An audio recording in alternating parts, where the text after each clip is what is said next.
मेरी स्ट्रीट पक्की ढक्की है 180001, तो वहाँ से बिलोंग करता हूँ। आप ये थॉट लेके आए थे या फिर आप कुछ और ही माइंड में लेके आए थे? वो माहौल ही अलग था, वहाँ पे चीज़ें कुछ और होती थी। जैसे आपको पता है कि जम्मू कश्मीर का क्या किस हिसाब से चलता है, तो अपने माइंड में भी नहीं आता था कि हम शायद इसको प्रोफेशन बना सकेंगे। वो आवाज़ उतनी अच्छी नहीं थी, फिर माइंड में हमारे यही था कि जॉब करेंगे। कितना चैलेंजिंग रहता है कि अगर आप एक म्यूज़िक लेबल के साथ जुड़ते हैं या फिर आप इंडिपेंडेंट करते हैं? डे वन से इंडिपेंडेंट ही हो अभी तक तो, बट इंडिपेंडेंट बहुत स्ट्रगल है। बॉम्बे जैसा शहर है, तो बॉम्बे में यहाँ पे आपको कोई गाली भी फ्री में नहीं देगा। मेरे को अभी 10 साल हो गए, सोचो 10 साल में मुझे एक बार भी रेंट नहीं पे करना पड़ा है। लेबल्स का क्या है कि उनका ना डिमांड रहता है, अगर आपने मुझे बुलाया है तो मैं अपनी चीज़ ही दूंगा ना, आपको प्रोवाइड करूंगा, तभी आपने मुझे बुलाया। अगर आपको कुछ और चाहिए तो आप उनको बुला सकते हो। तो उन्होंने मेरे को बोला कि इसमें से ये वाले गाने, ये अच्छा नहीं है, ये अच्छा नहीं है, ये अच्छा नहीं है। तो आई फील कि आप फर्स्ट मूवर्स में हो। सडनली बूम आया and there was an audience for it. उनको बस वही है, कमर्शियल ग्रूवी जो क्लब में बजे, बैंगर ठैम ठैम ठैम। इंडिपेंडेंट आर्टिस्ट ने इतना बड़ा गाना खुद प्रोड्यूस किया है। इंडिपेंडेंटली जितना मैं कर सकता हूँ, जितना मेरा पॉकेट है, जितना मैं इन्वेस्ट कर सकता हूँ ना, मैं पूरी क्वालिटी में डालता हूँ। क्या वैसे टॉप 15 लोग ही उसमें जा सकते हैं, तो बाकी जो 15,000 लोग हैं वो क्या करेंगे? ये थ्रेट है या फिर how can we use it as an artist? जब आप साइन कर रहे हो, वो मैं कहता हूँ कि सबको कि वो पढ़ो जी। अगर मैं वो एक्सेप्ट करता हूँ तो वो गाना उनका लाइफ टाइम होके रह जाएगा। मेरे पास एक पेनी नहीं आएगी, 1 रुपया नहीं आएगा, सारे राइट्स उनके पास होंगे। ये मत सोचो कि 10 व्यूज़ आ रहे हैं, 15 व्यूज़ आ रहे हैं, 20 व्यूज़ आ रहे हैं। मेरे भी आए थे पहले गाने पे 50 व्यूज़। हाय एवरीवन, मेरा नाम जयेश है और ये मेरा पॉडकास्ट चैनल है। मेरे पहले गेस्ट है वर्स, जो कि एक रैप आर्टिस्ट है, वो भी एक छोटे से शहर जम्मू कश्मीर से है। मैं भी एक छोटे से शहर अजमेर राजस्थान से हूँ। तो आई होप ये कॉन्वर्सेशन से आपको बहुत कुछ जानने को सीखने को मिलेगा। Before starting this interview I would like everybody to please like, share and subscribe to my channel be नायाब।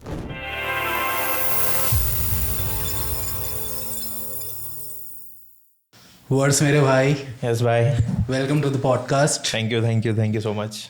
आपकी जर्नी से स्टार्ट करते हैं। श्योर। मेरा home town Jammu and Kashmir है, मैं जम्मू सिटी से हूँ। और मुझे बॉम्बे में, आई थिंक अभी मैं बॉम्बे में मूव कर चुका हूँ 10 साल पहले। 2015 या 2014 के एंडिंग में मैं आया था यहाँ पे। तो मेरा home town Jammu and Kashmir है, जम्मू सिटी से हूँ। मेरी स्ट्रीट पक्की ढक्की है 180001, तो वहाँ से बिलोंग करता हूँ। जैसे कि जम्मू से आप यहाँ पे आए तो आते ही आप क्या सोच के दिमाग में आए थे कि मुझे क्या, जैसे कि अभी आप रैप आर्टिस्ट प्रॉपर्ली बन चुके हैं, तो आप ये थॉट लेके आए थे या फिर आप कुछ और ही माइंड में लेके आए थे? एक्चुअली म्यूज़िक में मैं था पहले, मैं रैप में नहीं था, बट रैप में मैं इंट्रोड्यूस हुआ था मैं आई थिंक 2004-2005 में। तब रैप का यहाँ पे माहौल स्टार्ट हुआ था। बोहेमिया, आई थिंक आपको पता होंगे। जी तो बोहेमिया पाजी ने जब स्टार्ट किया था तो वो सुनते थे हम वहाँ पे। तो तब मैं छोटा था, तो 2004 और 2005 में तो क्या ही एज होगी। तो उस हिसाब से वहाँ पे रैप कल्चर स्टार्ट हुआ, थोड़ा थोड़ा हम सुनते थे, हम वो मोटिवेट होते थे कि ये क्या है, अच्छा लग रहा है सुनने में, बढ़िया मज़ा आ रहा है। तो उसके बाद मेरे ग्रैंडफादर हैं पंडित श्री अमरनाथ जी, तो वो म्यूज़िक में थे और वो कथा वगैरह सुनाते थे। आपको कथा जैसे पता होगा कि आजकल जो हो रही है जैसे होती हैं, बट वो उस टाइम पे कथा सुनाते थे। तो I used to go with him, जहाँ पे वो कथा चलती थी वो पियानो पे सुनाते थे, पियानो बजाते थे। तो मेरा इंटरेस्ट वो तब से ही था, कि वो स्टार्टिंग से ही था। जब से मैं मतलब लाइफ देखी है मैंने, जब से मैं जन्मा हूँ या जब से मैंने बर्थ लिया है, तो तब से मेरा कोई इंटरेस्ट था, क्योंकि म्यूज़िक पहले से ही हमारे घर पे था। तो उसके बाद रैप जब आया तो रैप में मेरा इंटरेस्ट थोड़ा थोड़ा मतलब ये होने लग गया कि ये क्या म्यूज़िक है, ये बहुत बढ़िया लग रहा है। हम बजाते थे घर पे, स्पीकर्स ले लेते थे कि भाई ये बढ़िया बज रहा है बोहेमिया पाजी का गाना, ये म्यूज़िक ले लेंगे, स्पीकर ले लेंगे, स्पीकर में बजाते थे, बूम बूम बजता था तगड़ा। फिर आहिस्ता आहिस्ता इंटरेस्ट स्टार्ट हुआ कि भाई इसमें भी कुछ कर सकते हैं। तो मैं लिखता था, पहले मैं सॉन्ग्स लिखता था 2009 में, आई थिंक स्कूल टाइम में थे, तो जम्मू में था। तो जम्मू में क्या कि इतनी चीज़ें नहीं है कि हम कर सकें ये सब जो आज की डेट में हम कर सकते हैं। तो वो चीज़ें वहाँ पे थी नहीं, वो टाइम पे वो माहौल ही अलग था, वहाँ पे चीज़ें कुछ और होती थी। जैसे आपको पता है कि जम्मू कश्मीर का क्या किस हिसाब से चलता है, तो ये चीज़ें वहाँ पे थी नहीं इतनी।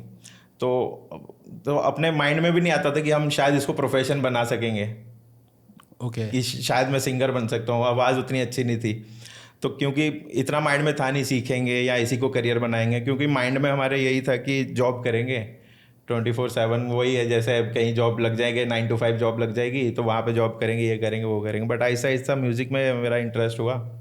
और 11th में आई थिंक मैंने 10th 11th में मैंने रैप स्टार्ट कर दिया लिखना, कि मैं ट्राई करता हूँ। तो वो मैंने तब लिखा था पहला रैप, आई थिंक मेरे को याद है 2009 के आसपास लिखा था मैंने। तो तब से ये जर्नी स्टार्ट हुई है कि तब से मैं लिख रहा हूँ। फिर मुंबई में आने के बाद आपका क्या एनकाउंटर रहा कि मुंबई जैसा बड़ा शहर, और आपके यहाँ पे कोई पहले से कोई जान पहचान के थे या कैसे आप यहाँ पे सेटल हुए? यहाँ पे एक्चुअली क्या था कि मेरे ब्रदर हैं, बड़े भैया हैं, तो वो एक्चुअली मेरे से पहले आए थे, 2012-13 में आए थे। उनकी ग्रेजुएशन कंप्लीट हुई थी, तो घर वालों ने बोला था कि एक स्टडी करके वहाँ पे जाना। वो एज एन एक्टर आए थे, तो उन्होंने यहाँ पे काफ़ी काम किया as an actor. Pawan Sharma नाम है उनका। तो उन्होंने काफ़ी काम किया, स्ट्रगल किया ये सब चीज़ में। फिर एंड मोमेंट में उनको थोड़ा स्विच करना पड़ा, क्योंकि आपको पता है कि यहाँ पे रहने के लिए सपोर्ट चाहिए, फाइनेंशियल सपोर्ट चाहिए, वो सब चाहिए। तो उन्होंने शिफ्ट कर दिया अपनी जॉब में। तो वो अभी बैंकिंग में है, तो बैंक में जॉब करते हैं वो।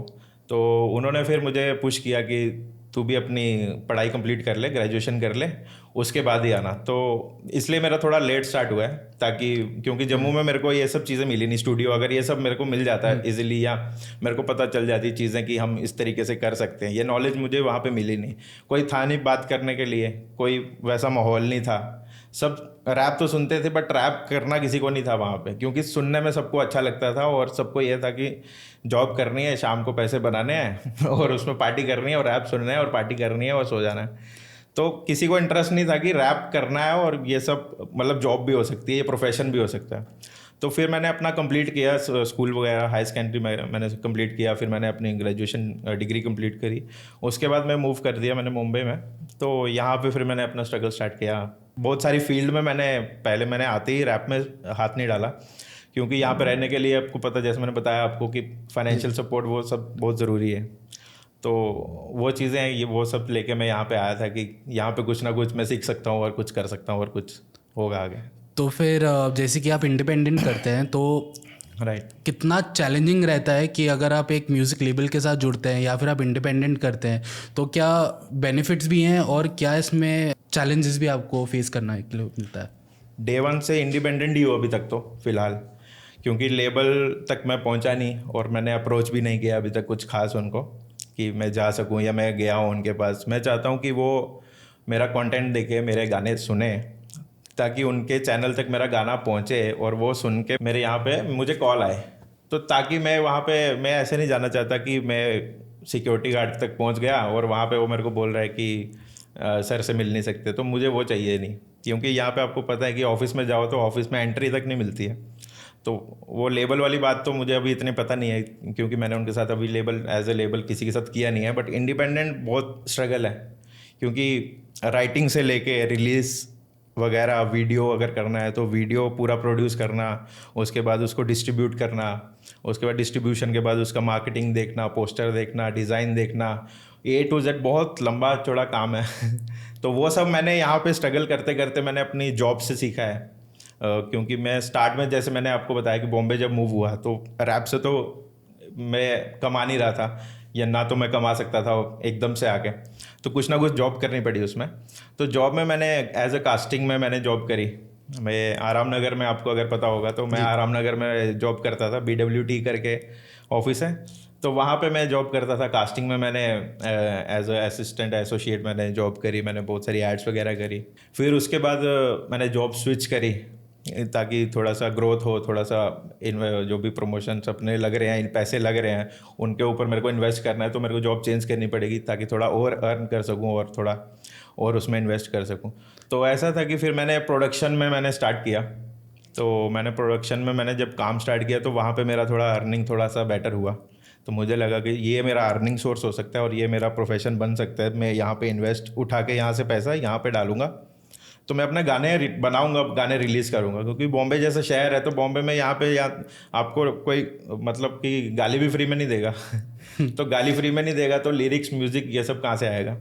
तो ये सब लाने के लिए मुझे जॉब तो करनी पड़ेगी ना, तुम घर से भी कितना मांग सकता हो ना। वो चीज़ें मेरे को मतलब भैया ने मेरे को पूछ किया, उन्होंने सब दिया मेरे को। आज तक मेरे को अभी 10 साल हो गए, सोचो 10 साल में मुझे एक बार भी रेंट नहीं पे करना पड़ा है, क्योंकि मेरे भैया सब देख रहे हैं।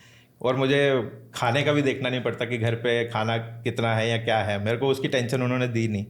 तो मेरा फुल फोकस इस पर रहा कि मैं म्यूज़िक करूँगा और अपनी चॉइस का करूँगा, जो मुझे आता है, जो मेरा टैलेंट है, जो मेरा फ्लो है, जो मेरा थ्रो है, मैं उसमें करूँगा और उसी को करूँगा। क्योंकि यहाँ पे जो जैसे आपने बताया ना लेबल्स के साथ कैसा है जी। तो लेबल्स का क्या है कि उनका ना डिमांड रहते हैं, डिमांड इन द सेंस कि वो बोलेंगे कि इस तरीके से चाहिए, इस तरीके से चाहिए, ये वर्ड्स चाहिए, ये वर्ड्स चाहिए।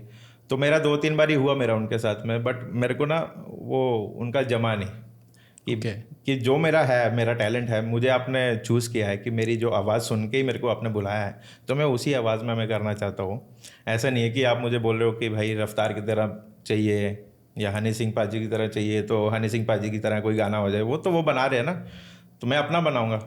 अगर आपने मुझे बुलाया है तो मैं अपनी चीज़ ही दूंगा ना, आपको प्रोवाइड करूँगा, तभी आपने मुझे बुलाया। अगर आपको कुछ और चाहिए तो आप उनको बुला सकते हो, तो मेरे को मत बुलाओ। आपको याद है जब आपने पहला म्यूजिक वीडियो खुद का बनाया था या जब बन के आपके पास आया था, वो क्या फीलिंग थी कि ये फाइनली जो मैं सोच कर आया था वो मैंने अचीव किया है? ये अभी रिसेंट ही हुआ है, एक्चुअली लास्ट ईयर ही हुआ है। क्योंकि मैं काफ़ी टाइम से, अभी इतना टाइम यहाँ पे हो गया, तो मैं काफ़ी टाइम से सोच रहा था कि वीडियो करूँगा। तो आपको पता है वीडियो बनाने में, अच्छी वीडियो बनाने में और नॉर्मल वीडियो बनाने में डिफरेंस है, क्वालिटी में डिफरेंस आ जाता है, बहुत चीज़ों में आ जाता है। तो वो अभी लास्ट ईयर मैंने अभी एक सॉन्ग किया था मेरा, गैंगस्टर करके है, तो वो मेरे माइंड में था। वो एक्चुअली एक लेबल के पास गया था गाना, तो उन्होंने मुझे अप्रोच किया था कि ऐसा ऐसा एक गाना है, अगर तेरे को करना है तो तू अपने गाने भेज दे मुझे। तो मैंने 4-5 गाने भेजे, तो उन्होंने मेरे को बोला कि इसमें से ये वाले गाने, ये अच्छा नहीं है, ये अच्छा नहीं है, ये अच्छा नहीं है। तो उनको वो जो अच्छा लगा वो मेरा लीस्ट फेवरेट था। मैंने बोला यार ये तो उल्टा हो रहा है, मेरा जो लीस्ट फेवरेट है वो इनको बेस्ट लग रहा है, और जो मेरे को बेस्ट लग रहा है वो इनको लीस्ट फेवरेट लग रहा है। ये तो उल्टा कुछ हो रहा है। फिर उनको जो अच्छा लग रहा था वो बोलते कि हमने किसी को सुनाया, इसमें कुछ चेंजेस हैं, इससे चेंजेस है। मैंने बोला भाई चेंजेस वेंजेस तो नहीं होंगी, रिलीज़ होगा तो एज इट इज़ होगा, क्योंकि ये मेरा प्रोडक्ट है, ये मेरी तरह ही साउंड करना चाहिए। तो वैसा सीन था। तो वो वहाँ से मेरे को लगा कि यार ये तो कुछ और ही हो रहा है, तो मेरा माइंड मेरे लगा कि ये मेरे को ही करना पड़ेगा लग रहा है। तो ये लास्ट ईयर मुझे क्लिक हुआ कि मुझे करना पड़ेगा अभी शायद से, क्योंकि ऐसा ऐसा बहुत टाइम निकल रहा है। तो वो गैंगस्टर जो ट्रैक था, तो मैंने ठान लिया वो ड्रिल बीट पे है, थोड़ा फास्ट है, तो लोगों को लगता है कि फास्ट है या रैप है, ये कहाँ चलेगा, इतना कहाँ चलेगा, लोग समझ नहीं पा रहे। बट वो ये नहीं समझ रहे कि हर एक आर्टिस्ट का एक अलग जॉनरा है या अलग एक टैलेंट है, तो उनको वो करना है, तो उनके साथ अगर करना है तो वो उनको करने दो।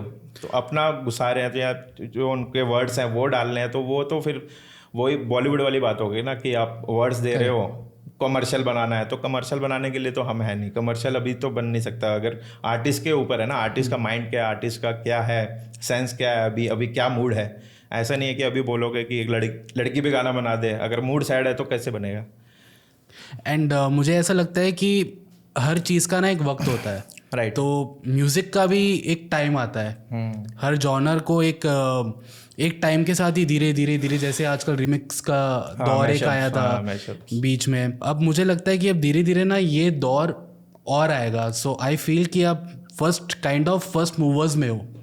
तो आज नहीं, मे बी शायद 1 साल बाद या 6 महीने बाद, जैसे कि पहले के टाइम पे शायद हम ये सोच भी नहीं सकते थे कि हम कभी पॉडकास्ट भी शूट करेंगे। तो सडनली बूम आया and there was an audience for it, of course. तो मुझे लगता है कि जिस काइंड का म्यूजिक आप बना रहे हो तो उस जोन के म्यूजिक की भी ऑडियंस है, पर हाँ वो ऑडियंस आने में थोड़ा टाइम लगता है, थोड़ा टाइम, हाँ वो है, क्योंकि अभी एक्सेप्ट करने में लोग जो हैं वो अभी इतना एक्सेप्ट नहीं कर सकते, ये चीज़ें उनको समझ में नहीं आ रही, या लिरिकल वो इतना वो नहीं है उनको, बस वही है कमर्शियल ग्रूवी जो क्लब में बजे, बैंगर, ठैम ठैम ठैम, पानी पानी पानी, मतलब उस तरीके के गाने उनको पसंद आ रहे हैं। तो बट वो लिरिकल वाइज नहीं जा रहे कि लिरिकल मतलब लिरिक्स को नहीं सुन रहे। जैसे कवाली में क्या होता है जी, कवाली में एक ही धुन चलती रहती है, बट वो जो लिरिक्स होते हैं वो लिरिक्स सुन के वाह वाह होता है। करेक्ट। तो रैप में भी वही है, बट लोग रैप को ना एज अ पता नहीं क्या समझते हैं कि वो बोलते हैं कि क्या तेज तेज बोल दिया, बट वो तेज बोल दिया, बट उसकी एक लाइन पढ़ लोगे तो आपको समझ में आ जाएगा उसका कुछ मतलब है, रिदम भी है। रिदम है, मतलब वो मतलब कुछ अलग जॉनर है ना, आपको बस सुनना नहीं पड़ेगा उसको, बट समझना भी पड़ेगा कि वो बोल क्या रहा है। करेक्ट। हाँ, क्योंकि स्लो बोल के अगर वो आपको समझ में आ रहा है वो तो आपको समझ में आ ही जाएगा, नॉर्मल जैसे सॉन्ग्स होते हैं, बट जैसे कवाली है वो बहुत स्लो चलती है, जी। तो अब उसको बोल नहीं सकते ना कि स्लो क्यों चल रहा है तो वो रैप में भी एक पैटर्न है, रैप का एक पैटर्न है कि कोई स्लो करता है कोई फास्ट करता है, बट उसका एक जो भी है मतलब है ना, जो लिरिक्स हैं वो थोड़ा सा आप समझेंगे या उस पर ध्यान देंगे, गौर करेंगे, तो जाके आपको रैप अच्छा लगने लगेगा, जो अभी एक्सेप्ट नहीं कर रहे। जैसे कि मैंने आपका म्यूजिक वीडियो देखा था तो उसका जो वीडियो क्वालिटी था, जो ऑडियो क्वालिटी था, वो लग रहा था कि कोई इंटरनेशनल कोई म्यूजिक वीडियो है ये किसी एंगल से ये नहीं लग रहा था कि कोई इंडिपेंडेंट आर्टिस्ट ने इतना बड़ा गाना खुद प्रोड्यूस किया है। राइट। तो what was the thought process behind it? वही था कि मैंने जैसे एक गाना किया था गैंगस्टर, मैंने बताया, तो मेरा वहाँ से यही था कि मेरे पास थोड़े पैसे पड़े हुए थे जो मैंने सेविंग्स कर रखी थी, तो मेरा यही था कि मैंने डीओपी जो था प्रतीक शेट्टी, शाउट आउट टू प्रतीक शेट्टी, वो मेरे साथ जुड़ा हुआ है, तो वो मेरी वीडियोस करता है, ठीक है, तो उसने मुझे बोला कि अगर वीडियो करनी है तो मैं तेरे साथ करूँगा, तो हम क्वालिटी अच्छी देते हैं, बट तो उसने मुझे सजेस्ट किया कि ये कैमरा लेते हैं, ये ऐसे करते हैं, तो उसके बाद फिर लोकेशंस वगैरह मैंने डिसाइड करी कि ऐसे ऐसे करके ये कर सकते हैं, तो क्वालिटी में मेरा वहीं से डीओपी से भी आया कि ये हम कैमरा रखेंगे तो क्वालिटी कॉम्प्रोमाइज़ नहीं होगा और लोगों को अच्छा भी लगेगा कि इंडिपेंडेंटली हम कुछ कर रहे हैं, तो वहाँ से मेरा ये पहले वीडियो से ही हो गया कि इसका अगला वीडियो जो है ना वो इससे बेटर होना चाहिए जी। उसका अगला वीडियो जो है वो उससे बेटर होना चाहिए, तो मेरा वो वहाँ से ही मेरा माइंड में बैठ गया कि मुझे ये वीडियो मतलब कि एक से एक मतलब क्वालिटी बढ़ानी ही है, कम नहीं करनी है। तो अभी मैंने लास्ट वीडियो किया सिटी लाइट्स करके, आपने देखा हो शायद, तो वो सिटी लाइट्स का वीडियो जो है वो उसमें मैंने और क्वालिटी इंक्रीज करने की कोशिश करी है कि ताकि लोगों को और आउटपुट अच्छा लगे, इंडिपेंडेंटली जो मैं कर सकता हूँ, इंडिपेंडेंटली जितना मैं कर सकता हूँ, जितना मेरा पॉकेट है, जितना मैं इन्वेस्ट कर सकता हूँ ना, मैं पूरी क्वालिटी में डालता हूँ। मेरे पास अगर 100 रुपीज़ भी होंगे ना, मैं 100 का मतलब इक्विपमेंट लेके आ जाऊँगा, मैं नहीं पूछूंगा कि भाई ये क्यों यूज़ हो रहा है, मेरे को पता कि उसमें लेंस क्या है या क्या है, उसका यूज़ है, क्वालिटी अगर मिल रही है मैं 100 का 100 डाल दूंगा, भले ही मैं वॉक करके घर पे जाऊँ, मैं क्वालिटी मतलब लेके आऊँगा, मेरे पास जितना इन्वेस्टमेंट कर सकता हूँ, जितना पैसा है मैं पूरा का पूरा डाल देता हूँ उसमें। फॉर एग्जाम्पल अगर मुझे रैप आर्टिस्ट या फिर इस इंडस्ट्री में आना है, हाँ, क्या राइट अप्रोच है? आपको इंडिपेंडेंटली शुरू करना पड़ेगा इसमें तो ना तो कोई स्कूल है, ना कोई कॉलेज है, ना कोई ऐसा कोई मतलब कि कोई है ऊपर, जैसे बॉलीवुड में क्या होता है ऑडिशंस होते हैं एक्टिंग के, मॉडलिंग के, तो इसमें ऑडिशंस कुछ ऐसा प्लेटफॉर्म नहीं है। एक है हसल, जैसे टीवी शो है जो MTV हसल चलता है, वो एक प्लेटफॉर्म आया है, तो वहाँ पे भी लिमिटेड है, अभी वहाँ पे ऑडिशंस देके टॉप 15 होंगे, तो पूरे इंडिया में से टॉप 15 लोग ही उसमें जा सकते हैं, तो बाकी जो 15,000 लोग हैं वो क्या करेंगे। तो ये था कि जो बाकी के 15,000 लोग हैं उनको यही करना चाहिए कि जो वो लिख रहे हैं उसमें सुधार करें, उसको अच्छा लिखें, उसको प्रैक्टिस करें, वो जो म्यूज़िक है तो म्यूज़िक किस तरीके का होना चाहिए वो देखें, वो सुने, और अलग अलग आर्टिस्ट को सुने, ऐसा नहीं है कि जो मेन स्ट्रीम है उनको सुन लिया, चार जन को सुन लिया और तुमको पता चल गया कि रैप क्या है, रैप कैसे होता है, उनको सुनो जो मतलब अनडिस्कवर्ड है। मैं तो उनको सुनता हूँ कि जो मेरे को नहीं दिख रहे, ओके ऐसा है, तो उनको सुनो, उनको सुन के लिखो, अपनी प्रैक्टिस करो, लिरिक्स को अच्छे से रीड करो, तो ऐसा है कि ये सब चीज़ें प्रैक्टिस करो, तो यही अप्रोच हो सकती है फ़िलहाल के लिए। तो म्यूजिक लेबल भी ये शायद आपका ही है जहाँ पर रिलीज कर रहे हैं, तो उसमें कोई स्कोप है कि अगर किसी नए बडिंग आर्टिस्ट को आना है तो they can reach out to you, they can like कि भैया इसमें कोई सजेशन है, या फिर अगर उसको रिलीज करवाना है तो आपका in what way you can help the other people also, because कोई ना कोई देख के, आपको भी देख के इंस्पायर हो रहा है, वर्स भाई ने वीडियो बनाया है तो शायद कल मैं भी ऐसा कुछ कर सकता हूँ, so how can you help them? हाँ, मुझे एक्चुअली मैसेजेस आते हैं, DM आते हैं कि भाई ये जैसे आपने ये वीडियो किया है, इसमें नेक्स्ट वीडियो करोगे तो एज अ एडिटर आप चाहते हो तो मेरे को ले लेना, या बहुत सारे रैपर्स के मैसेज आ जाते हैं जो स्टार्ट कर रहे हैं कि भाई कोलैबोरेशन के लिए, तो मैं बोलता हूँ कि आप मुझे अपना वर्क भेज दो, तो हम एक प्लेटफॉर्म पे आ जाते हैं, अगर एक जगह पे आ जाते हैं कि अगर मुझे अच्छा लग रहा है, ठीक लग रहा है, तो हम करते हैं साथ में, कोई दिक्कत नहीं है मुझे। मैं भी इंडिपेंडेंट कर रहा हूँ और आप भी करना चाहते हो तो मैं जुड़ सकता हूँ, मेरे को कोई स्ट्रेस नहीं है उस चीज़ का। तो बहुत सारे डीएम आते हैं, जैसे एडिटर्स के लिए आ जाते हैं, रैपर्स के आ जाते हैं। अभी लास्ट मेरे को मिक्स मास्टर के लिए बहुत सारे आए, तो सब मेरे को बोल रहे थे कि हम आपका मिक्स मास्टर करना चाहते हैं, क्योंकि हम भी स्टार्ट कर रहे हैं, हमें भी कुछ एक गाना चाहिए, हम भी उसमें जुड़ना चाहते हैं, आपके ट्रैक्स में जुड़ना चाहते हैं। मैंने बोला ऑफ कोर्स जुड़ सकते हैं, क्या दिक्कत है, मेरे पास बहुत सारे ट्रैक्स हैं, तो मैं उनको ट्रैक भेज दूंगा, हम कोलैब कर सकते हैं, एज ओ कोलैब कर सकते हैं। और जो स्पॉटिफाई पे जाता है, प्लेटफॉर्म पे जाता है, तो वहाँ पे वो मतलब जो भी रेवेन्यू जनरेट होता है या जो भी होता है वो वहाँ से स्प्लिट होता है ऑटोमेटिकली। तो अगर उनका वहाँ पे मतलब अकाउंट है वहाँ पे, तो वो ऑटोमेटिकली स्प्लिट होता रहेगा वहाँ से, जो भी है रेवेन्यू जनरेट होता है कल को। बट मैं उनको कभी मना नहीं करता हूँ, सामने से जो भी मैसेज आता है मैं उनको रिवर्ट करता हूँ। और अगर पॉसिबल हो सके, अगर सेम स्टेट कंट्री में बोल रहा हूँ, सेम स्टेट में है या सेम शहर में है, तो हम कोलैब कर सकते हैं, तो ऑफकोर्स कोलैब करेंगे। एक मैंने 2 साल पहले एक कोलैब किया था, उसका नाम गाने का नाम था इंतज़ार। ओके। तो वो मेरे फ्रेंड के थ्रू मिला था। वो जो फ्रेंड था वो था दुबई में उसका, तो उसने मुझे दुबई से टेक्स्ट किया कि भाई आपका सॉन्ग बहुत सही लगा, बहुत ही ऐसा बढ़िया लगा, मैं भी जम्मू सिटी से हूँ, उसका नाम शुभ है, तो जम्मू से है वो भी, मेरी सिटी से। तो उसने मुझे बोला कि भाई एक कोलैब करेंगे, एक गाना करेंगे, तो उसने मुझे आगे से बना के भेज दिया अपना जी साउंड। मैंने बोला भाई मतलब ये है ना कि सामने से भेज दिया अपना काम करके, अब मेरे को बोल रहा है कि आप इसमें वर्क करके अपना ऑडियो डाल के, अपने लिरिक्स डाल के आप कंप्लीट कर दो भाई यार। तो उसने जैसे ही भेजा, मेरे को इतना खुशी हुआ कि यार सामने से मतलब कि कंप्लीट करके भेजा उसने अपना। तो मैंने अपना उसमें इनपुट डाला और उसको वापस भेजा, वो हमने रिलीज करा फिर। तो मतलब मैं कोई भी कंट्री में हो, वहाँ से अप्रोच आती है तो मैं वहाँ पे भी कर लूँगा, क्योंकि ऑनलाइन का सिस्टम है, तो रिकॉर्ड करेंगे और भेज देंगे। तो भाई अभी जैसे कि एआई इतना यूज़ हो रहा है, हाँ हाँ अभी मैंने भी ये ट्राई किया था। अच्छा।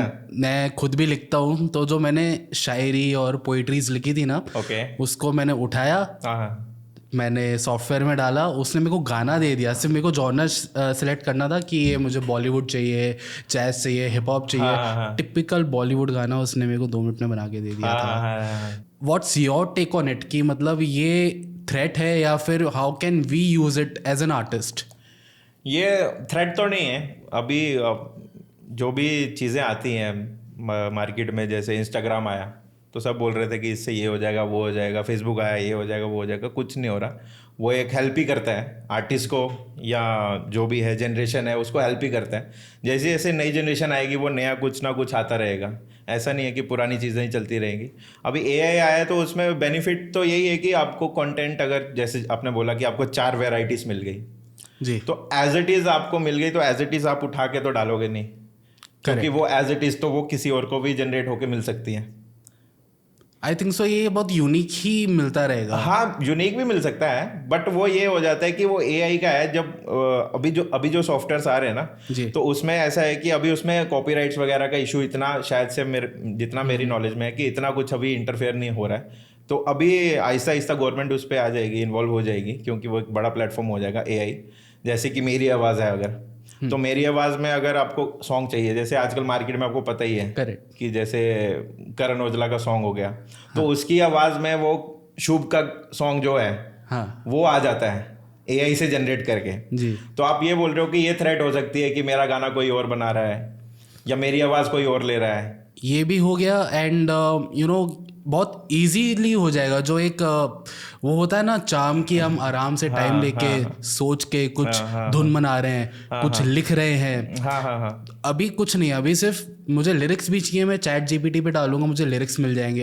वो उठाया, मतलब उसमें मेरा कुछ इनपुट है ही नहीं। हाँ इनपुट है नहीं है, वो तो वो है। उठा के मैंने सॉफ्टवेयर में डाला, वो धुन के साथ मेरे पास मास्टर गाना रेडी हो गया है। हाँ राइट। बनाना 5 मिनट का काम है। तो एज एन आर्टिस्ट मुझे लगता है कि जिसने मेहनत करी है, जिसने सोचा, जिसने बनाया, तो कहीं ना कहीं उस चीज़ को कैसे देखता है कि ये एज अ रेफरेंस पॉइंट भी क्या पता कोई यूज कर सकता है। हाँ हाँ एज अ रेफरेंस पॉइंट भी मैं वही कह रहा हूँ कि जैसे 4 ऑप्शन आ गए, तो मैं उसमें से सुन सकता हूँ कि अगर मेरे को उसमें से कुछ वर्ड्स लेने हैं या उस तरीके का कुछ टोन चाहिए, तो अगर मैं म्यूजिक प्रोड्यूसर हूँ तो मैं म्यूजिक सुनूंगा। अगर उसमें से मुझे कुछ अच्छा लग रहा है, मुझे कुछ आइडिया आ रहा है, तो मैं एकदम ब्लॉक हूँ अगर मान लो, कि मेरे को एकदम कि जैसे राइटर्स ब्लॉग होता है, म्यूजिक ब्लॉग हो जाता है कि भाई क्या करें क्या बनाए समझ नहीं आ रहा।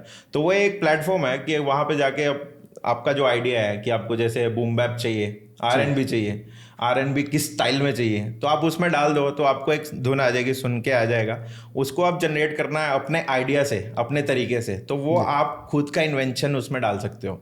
अगर आपको एज इट इज़ करना है तो वो तो अभी जैसा प्लेटफॉर्म है वो तो आप यूज़ करोगे यार। वो तो अभी मैंने वही बताया ना, इंस्टाग्राम आया तो अभी सब यूज़ करेंगे ही करेंगे। जी।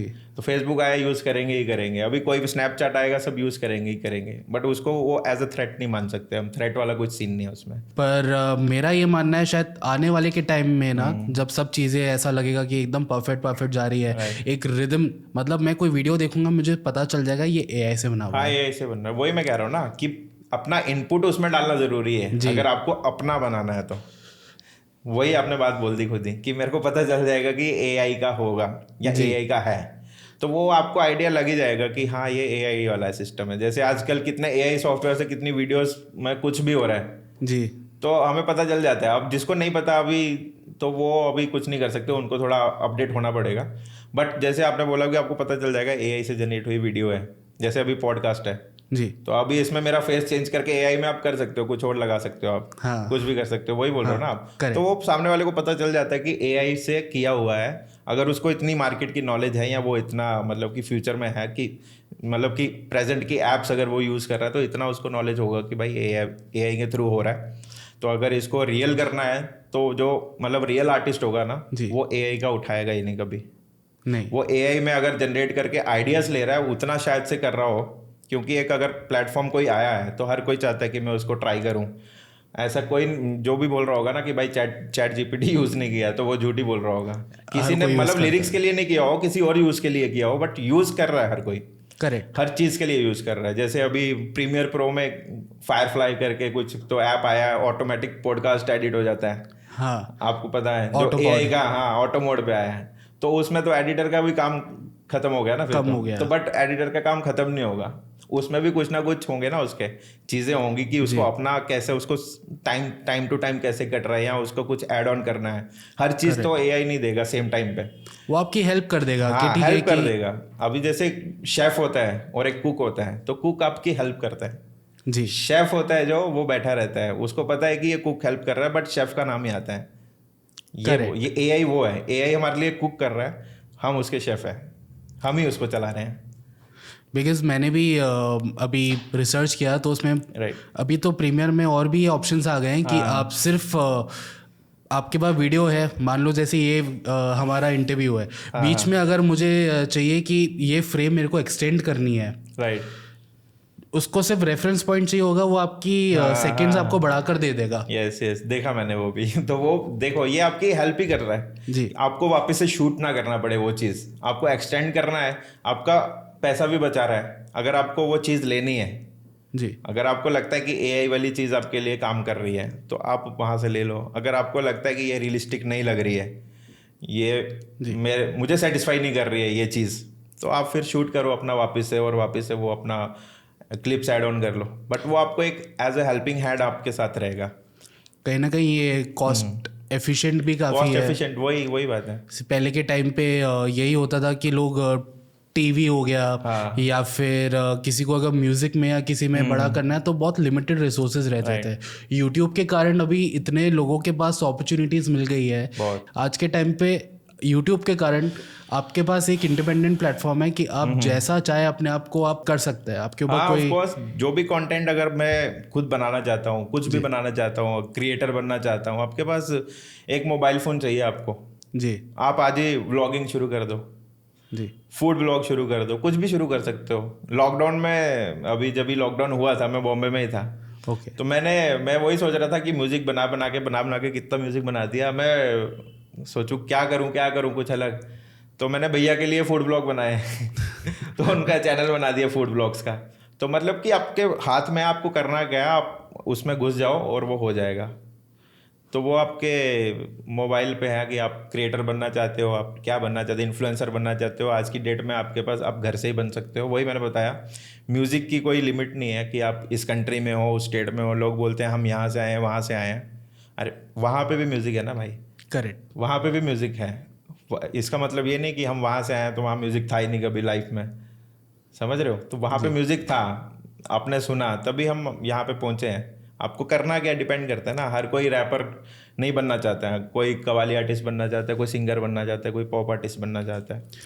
तो जिसने जो सुना है, जिसके माइंड में जो आया, जिसको जो अच्छा लगा, उसने वो एक्सेप्ट किया और उसके पीछे भाग रहे हैं, वो सब कर रहे हैं। मुझे ये जानना है कि आगे आप एज अ रैप आर्टिस्ट और क्या सोच रहे हैं, या क्या आप नया कुछ इसमें एक्सप्लोर करना चाह रहे हैं, या ये आप आगे इसको किस डायरेक्शन में लेके जाना चाह रहे हैं आप?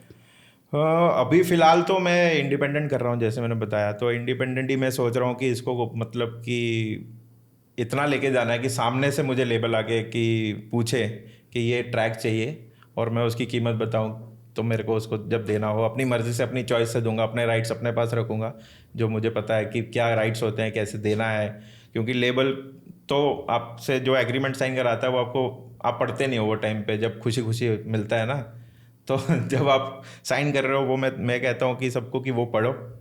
क्योंकि मैं एज अ प्रोडक्शन भी मैं बहुत जॉब करता हूँ जैसे, तो मेरे सैलरी जो एग्रीमेंट आता है ना, मैं वो तक पढ़ता हूँ। वो 15-18 पेज का होता है वो बहुत ज़रूरी एग्रीमेंट। है, करेक्ट। तो मैं वो 15-18 पेज का एग्रीमेंट पढ़ता हूँ, ताकि मुझे उसमें पूरा पता चले कि भाई ये सैलरी में कोई प्रॉब्लम तो नहीं आने वाली कल को। तो अगर लेबल आपके पास आ रहा है तो आप लेबल का एग्रीमेंट पढ़ो पहले। ऐसा मत सोचो कि पैसा दे रहा है वो, पैसा किस चीज़ का दे रहा है। अभी लेबल क्या करते हैं कि पैसा दे देते हैं, पैसा देने के बाद वो आपको 5 साल अटका देते हैं, 3 साल अटका देते हैं।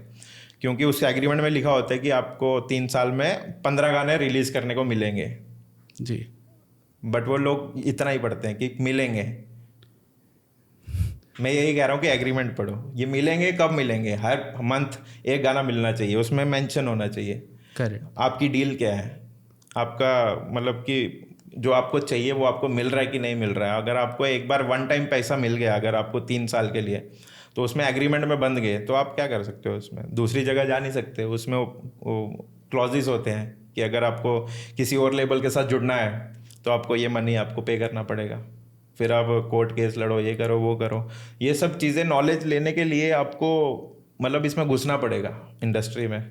जी। ये सब चीज़ें मैंने गेन करी हैं, ये जॉब करके, ये सब चीज़ें करके। बड़ी बड़ी फिल्में जो मैंने एज अ प्रोडक्शन करी हैं, जो मैंने जॉब करी है, वहाँ से मुझे सीख मिली है ये। तो ये मैं अपने पे इम्प्लीमेंट करता हूँ कि ये चीज़ें मेरे से गलती ना हो, और ये गलती मेरे से अब होती नहीं है। क्योंकि मैंने कम से कम लोगों के कितने एग्रीमेंट देख लिए, कितने अपने पढ़ लिए, कितना सब देख लिया। अब मेरे को पता है कि ये चीज़ नहीं करनी है, ये चीज़ करनी है। लेबल के पास कब जाना है, लेबल के पास जाना है कि नहीं जाना है। क्योंकि लेबल गाना ले लेंगे, जी। आपका गाना, आपका कंटेंट आप चाहते हो ना कि उस प्लेटफॉर्म पे चला जाएगा। हाँ। बड़ी बात नहीं है, मेरा भी चला जाएगा आज की डेट पे। बट वो कंटेंट वहाँ चला गया ना, वो उनका हो जाएगा। करेक्ट। क्योंकि वो, मैं उनके पास जा रहा हूँ, वो मेरे पास नहीं आ रहे हैं। हम्म। तो अगर मैं जा रहा हूँ तो उनका जो क्लॉज है, उनका जो एग्रीमेंट है ना, वो मुझे एक्सेप्ट करना पड़ेगा। फिर जी। अगर मैं वो एक्सेप्ट करता हूँ तो वो गाना उनका लाइफ टाइम होके रह जाएगा। मेरे पास एक पेनी नहीं आएगी, 1 रुपया नहीं आएगा, सारे राइट्स उनके पास होंगे। अगर आपको ये सब देना है तो दे सकते हो भाई। अगर आप चाहते हो कि आपने कोई घर बनाया बड़ा सा, आपको उससे बहुत प्यार है, जी। और कोई और आके बोल रहा है कि ये ले पैसे और ये मुझे दे दे, तो आपने अगर देना है तो दे सकते हो, नहीं देना है तो, अगर आपने उस घर में रहना है लाइफ टाइम और उस घर को बनाते हुए आपने 100 घर और बनाने जी। हैं, तो उसमें रहो और 99 और बनाओ। आप कैसे देखते हैं ये म्यूज़िक फील्ड को आगे जैसे ग्रो करते हुए, नए क्रिएटर्स या नए लोग जैसे आना चाह रहे हैं, उनके लिए क्या मार्केट है, क्या अपॉर्चुनिटीज़ है यहाँ पे? अपॉर्चुनिटीज़ यही है कि आप लगे रहो इसमें, राइटिंग में, म्यूज़िक में लगे रहो। आजकल लोग बोलते हैं कि कैसे म्यूज़िक, अब तो रिकॉर्डिंग स्टूडियो आपको इजीली अवेलेबल हो जाता है हर एक सिटी में। 10 साल पहले नहीं होता था, या उतने पैसे नहीं होते थे अपने पास कि वो टाइम पे कि हम जा सकें बड़े स्टूडियो में जाके कि डाल सकें, और कोई गाइड करने वाला नहीं था कि हम स्टूडियो के अंदर जाके करें क्या। जी। स्टूडियो के अंदर अगर मान लो आपके पास पैसा भी होता है उस टाइम पे, तो अगर आप स्टूडियो के अंदर अकेले पहुंच भी गए पैसा देके, आपको पता ही नहीं है कि माइक के आगे कैसे खड़े होना है। अगर वो आपको वहाँ पे आधा घंटा समझाने में ही लगा रहेगा तो आप रिकॉर्ड क्या करोगे? करेक्ट। तो आज की डेट में आपके पास ये नॉलेज है कि यूट्यूब से आप सीख सकते हो कि माइक के पास कैसे रहना है, माइक से कितना दूर रहना है, माइक पे कैसे स्पीड करना है, स्टूडियो कैसा दिखता है अंदर से, इंजीनियर क्या होता है, साउंड इंजीनियर क्या होता है, रिकॉर्डिंग कैसे होती है, रिकॉर्डिस्ट क्या होता है। ये सब चीज़ें हैं ताकि वहाँ पे जाके आप कंफ्यूज ना हो। ये सब चीज़ें आप घर से स्टडी कर सकते हो आज की डेट में। मेरा ये मानना है कि यूट्यूब ने मुझे भी बहुत हेल्प किया। ये सब चीज़ें तो मैंने यहीं से सीखी ना। जी तो जी। मुझे तो यहाँ आके पता चला कि स्टूडियो क्या है। यहाँ पे मुझे इंट्रोड्यूस कराया मेरे भैया ने, वही मैंने बताया। तो वो लेके गए थे स्टूडियो में, क्योंकि वो जाते रहते थे एज एन एक्टर, वो डबिंग में जाते थे, डबिंग हाँ आर्टिस्ट थे। हाँ। तो वो भी करते थे। तो वो मुझे उन्होंने बता दिया कि गाइड कर दिया, नहीं नहीं ऐसा करते हैं, ऐसा करते हैं। थोड़ा मैं कंफर्टेबल हो गया उनके साथ स्टूडियो में। पहले दिन नर्वस था मैं बहुत। मैं सोच रहा था कैसे गाऊंगा माइक के सामने, कैसे गाऊंगा, कैसे रिकॉर्ड होता है। मुझे नहीं पता ना अभी कितना ज़ोर से गाना है, करेक्ट। कितना स्लो गाना है। तो अभी वहाँ पे मैं जब पहुँचा, 15 मिनट हुए, इतना कंफर्टेबल फील हुआ कि भाई अच्छा ऐसा रिकॉर्ड होता है, ऐसा स्टूडियो होता है, ये होता है। तो मुझे वो चीज़ अच्छी लगी कि लोग इस तरह से अपना जो नॉलेज है वो ले सकते हैं, यूट्यूब से ले सकते हैं। बाकी और सारे प्लेटफॉर्म्स हैं, इंस्टाग्राम पे रील्स आती हैं, हर चीज़ की रील आती हैं, एडिटर्स की रील आती हैं, डीओपीज़ के लिए आती हैं कि ये लाइटिंग कैसे करें, ये कैसे करें। ज़रूरी नहीं कि रैप के लिए ही वहाँ पे नॉलेज है, हर चीज़ की नॉलेज है ना। आपको क्या बनना है वो डिपेंड करता है कि आप किस फील्ड में जाना चाहते हो। तो वहाँ से वो अप्रोच कर सकते हैं कि सीखना स्टार्ट करें, अपना जो आउटपुट है, अपना जो गाना है वो फिर स्टूडियो में रिकॉर्ड करें।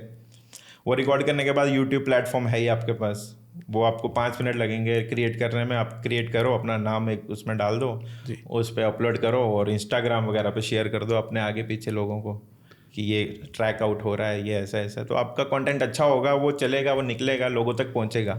ये मत सोचो कि 10 व्यूज़ आ रहे हैं, 15 व्यूज़ आ रहे हैं, 20 व्यूज़ आ रहे हैं। मेरे भी आए थे पहले गाने पे 50 व्यूज़। तो मैं उसमें घबराया नहीं, घबराने वाला गया था। 50 व्यूज़ मतलब कि मेरे को 50 लोग देख रहे हैं। जी करेक्ट। समझ रहे हो आप? वो 50 लोग मेरे को देख रहे हैं, तो 50 कम है स्टार्ट में। नहीं। मेरे को लग रहा है कम है, वो नंबर है 50 सिर्फ इसलिए। बट जब वो 50 लोग आपके कमरे में या हॉल में फिट हो जाएंगे ना, करेक्ट। आपकी हालत टाइट हो जाएगी कि 50 लोगों को खुश कैसे करूं अभी। तो इसका मतलब है आपने 50 से स्टार्ट किया, तो आप 50 को खुश कर रहे हो। आपने 50 को देखने लायक कुछ दिया, सुनने लायक कुछ दिया, तो आप उसमें लगे रहो। वो 50 के 100, 150, 5,000, 1 लाख कब होंगे आपको पता नहीं चलेगा। तो ये लगे रहो इसमें और क्रिएट करते चलो। बिकॉज इसमें वही होता है, Right. मोटिवेशन लोगों के अंदर ना चली जाती है मोटिवेशन चली जाती है। कि मेरे को से 10 लोग देख रहे हैं, हाँ हाँ 5 लोग देख रहे हैं। Right. पर मुझे लगता है कि चलो जितने भी लोग देख रहे हैं, आप कुछ बना रहे हो, like you are that much capable कि आप अपना दम पे कोई एक चीज़ बना सकते हो which you can be also very proud of कि अरे इतना तो दम रखता हूँ भाई। जैसे मैंने आपको बताया, तो वो 5 लाख भी हो सकते हैं, 50,000 कब हो जाएंगे आपको पता नहीं चलेगा। वो आप पे डिपेंड करता है कि आपने किस तरीके से उस चीज़ को बनाया है। बट वो चीज़ आपकी है, आप उसको इसलिए बना रहे हो कि वो आपकी है, तो ऐसा बनाओ उसको और उसको अपलोड करो और उसको शेयर करो मार्केट में। ये मत देखो कि कौन शेयर कर रहा है, कौन नहीं कर रहा है। मेरे साथ भी बहुत होता है कि लोग शेयर करते हैं, नहीं करते हैं, तो मेरे को उससे फ़र्क नहीं पड़ता। बट ऐसा फील होता है कि शायद से ये मेरा है, दोस्त है, या इसने शेयर करना चाहिए था, बट फिर भी वो नहीं कर रहा था। बट उसका दिमाग में मत रखो कि आपके आसपास 10 लोग हैं तो वो शेयर नहीं कर रहे हैं। आपको वो 100 लोग मिलेंगे जो आपको जानते नहीं है बट आपका काम पसंद कर रहे हैं, वो शेयर करेंगे, तो आपको डबल खुशी होनी चाहिए उस चीज़ की कि आपको बाहर वाले, क्योंकि साथ वाले तो कभी अप्रिशिएट करते नहीं है, आपको पता ही है, वो पीछे चाकू मारने में लगे रहते हैं। जी, पर मुझे तो वही लग रहा है कि चाहे आपको 10 लोग देखे, 5 लोग देखे, जो आपने बनाया ना, you should be very proud of, और बहुत खुशी होनी चाहिए कि इतना तो दम रखते हैं। हाँ, बस कहीं से तो स्टार्ट करना है ना, स्टार्ट तो करना है ना कहीं से। लोग तो सिर्फ सोचते हैं, सोचने में अटक जाता है। बस यही बात है। वो जो सोच है, जो आपने सोचा है ना, वो लिखो या वो बनाओ या वो एडिट करो या कुछ भी करना है, वो आप, मोबाइल फ़ोन आपके पास है। अगर मोबाइल फ़ोन नहीं है, जॉब वॉब करो, थोड़ी सी जॉब से थोड़ा सा पैसा आएगा, उससे फ़ोन लो, फ़ोन स्टार्ट करो अपना और कर सकते हो।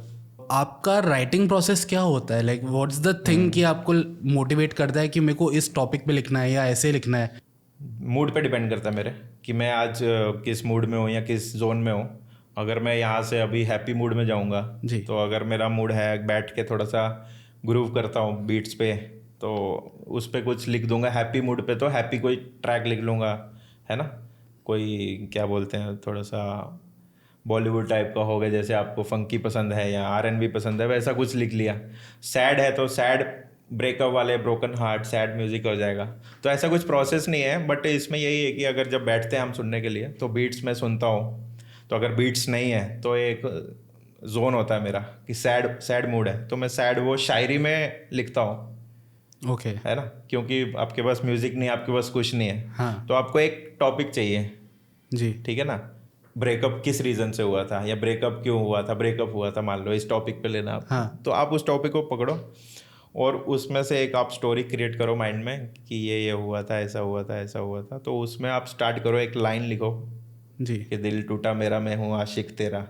तो ऐसी एक लाइन लिखो, उसके बाद आप उसको राइम करते चलो, राइम करते चलो, राइम करते चलो, और लिखाई अपनी अच्छी करती चलो, है ना। जी।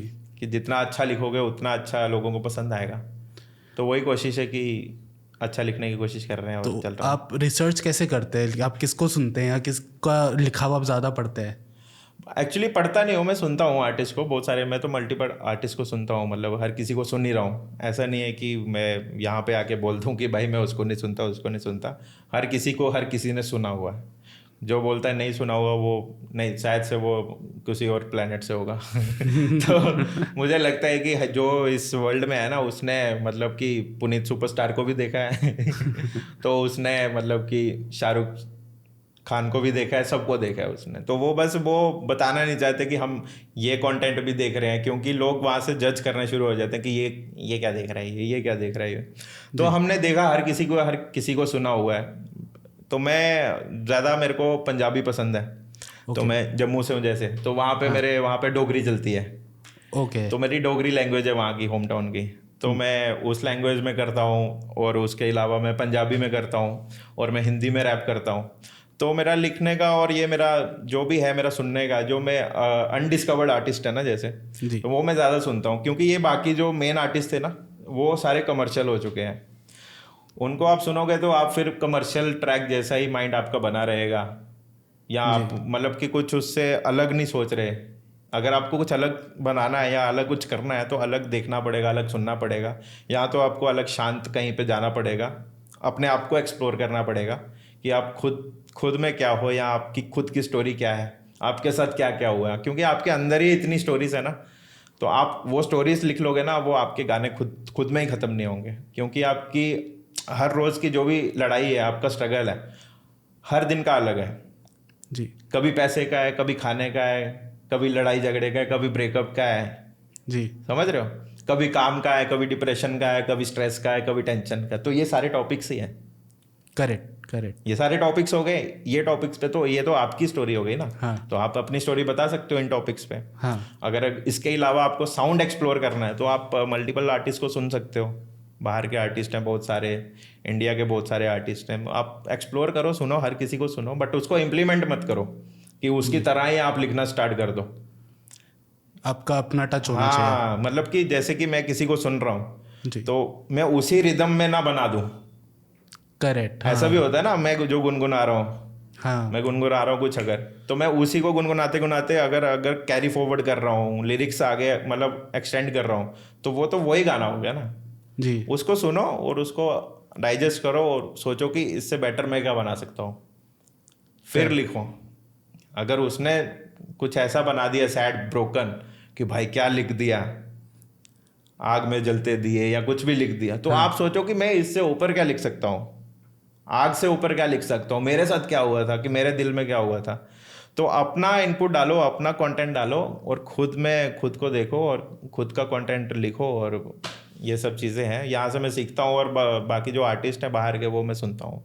मल्टीपल आर्टिस्ट हैं बहुत सारे। मैं ना आपसे सिर्फ एक Yeah. वीडियो और देखना चाह रहा हूँ जो मेरे दिमाग में है। जैसे कि आप जम्मू से है ना, तो मेरे को है कि आप एक जम्मू में प्रॉपर एक म्यूजिक वीडियो आप बनाए। ऑफ कोर्स मेरा गाना रेडी है एक्चुअली। ये मैं बता दूं, एक्चुअली जो मेरा गाना है ना, मैंने बहुत पहले लिख दिया है, 3-4 साल पहले, मतलब 2019 में ही लिख दिया। आई थिंक 5 साल हो गए अब तो। ओके। तो वहाँ से मैंने गाना लिख दिया हुआ है, उसमें मेरे पूरे जम्मू की बात है। तो उसमें एक्चुअली एक ट्रैक नहीं है, वो 2 ट्रैक हैं। तो उसमें मेरे जम्मू का पूरा जो भी होगा वो सब उसमें दिखेगा, पूरा जम्मू सिटी दिखेगा। तो मेरा जो जम्मू का टच होगा, जो दुकान है जहाँ मैं जाता था, हाँ तो वहाँ का वो सब चीज़ें दिखेंगी। जो मेरे दोस्त हैं वहाँ के, जिनके साथ मैं बैठता उठता, जहाँ पे मैं घूमता, जहाँ पे गेड़ी वेड़ी मारता, या जो भी है, जिनके साथ मैं खेलता कूदता, जो भी है, तो वो सब चीज़ें उसमें आपको दिख सकती हैं, क्योंकि वो मैंने गाना बना दिया है। तो वहाँ पे अभी शूट करने कब मिलेगा, अब देखते हैं कि मतलब कब जी। मूड बनता है कि वहाँ जाके अभी शूट करूँ मैं। बट मेरा मन तो बहुत है कि जल्दी वहाँ पे शूट हो जाए और वो वीडियो मैं सबके सामने लेके आऊँ।